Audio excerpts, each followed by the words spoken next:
On the 23rd of December, our main activity was the voiceover. It was our first recording for the build we prepared.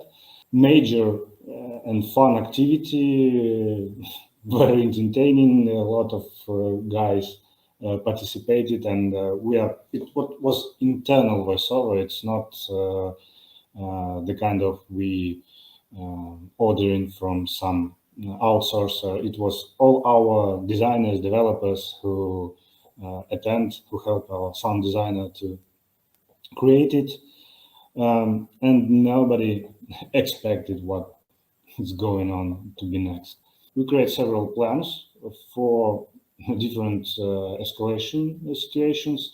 The main was if there will be something really harsh, we will just take a charter airplane to some nearby country and we'll move everybody. We reserved our budget and production plans for such an interruption.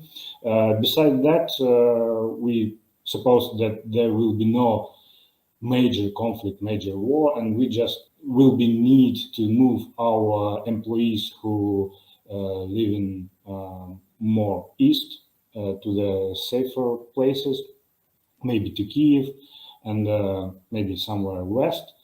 So there were several stages, several strategies. The one that started was the most insane. I suppose, as you know, it started at 5:30 in the 24th of December. It was the shelling in a lot of cities, and major of our company, our employees is in Kiev, so everybody heard it with a different sound. I mean, somebody was closer, somebody not as much, but everybody woke up and started the conversation, started to assault in the chats, sharing the news, trying to figure out what to do next. So we started in maybe in half of the day.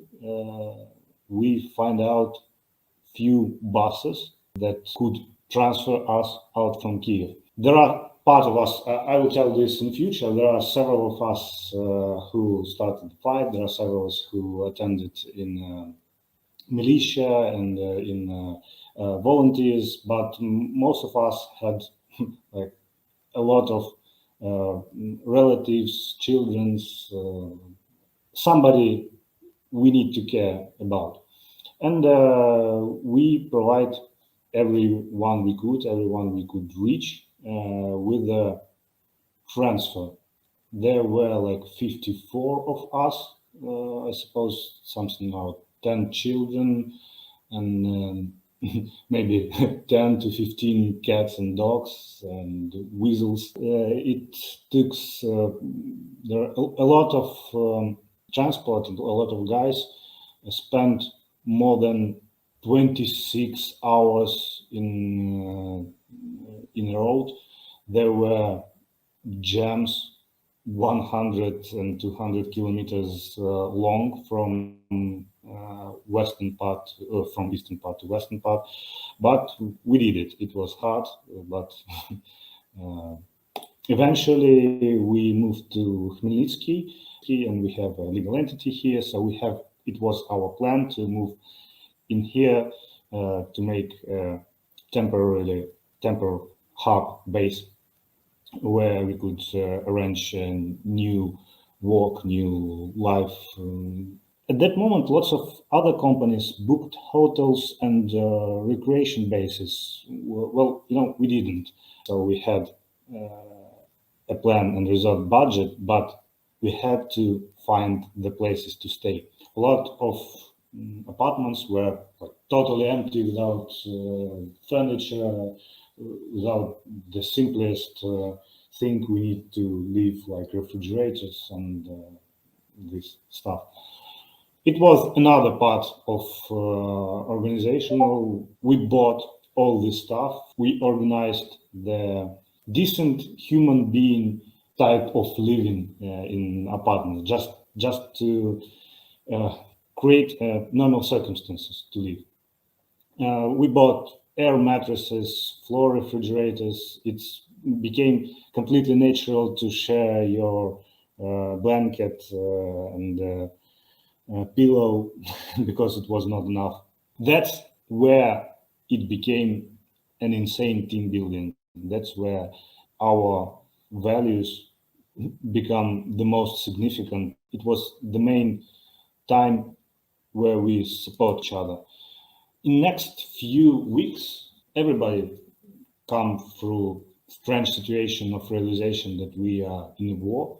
All of us were doing what we can, and you can see on the photos, I suppose it's one of the instruments guys from Ukrainian IT did for the DDoS Russian websites and services. I just want to say that we did a lot for morality. We arrived to each other, we stayed connected all the time. We attended any possible event that could bring us together, just to not left ourselves alone.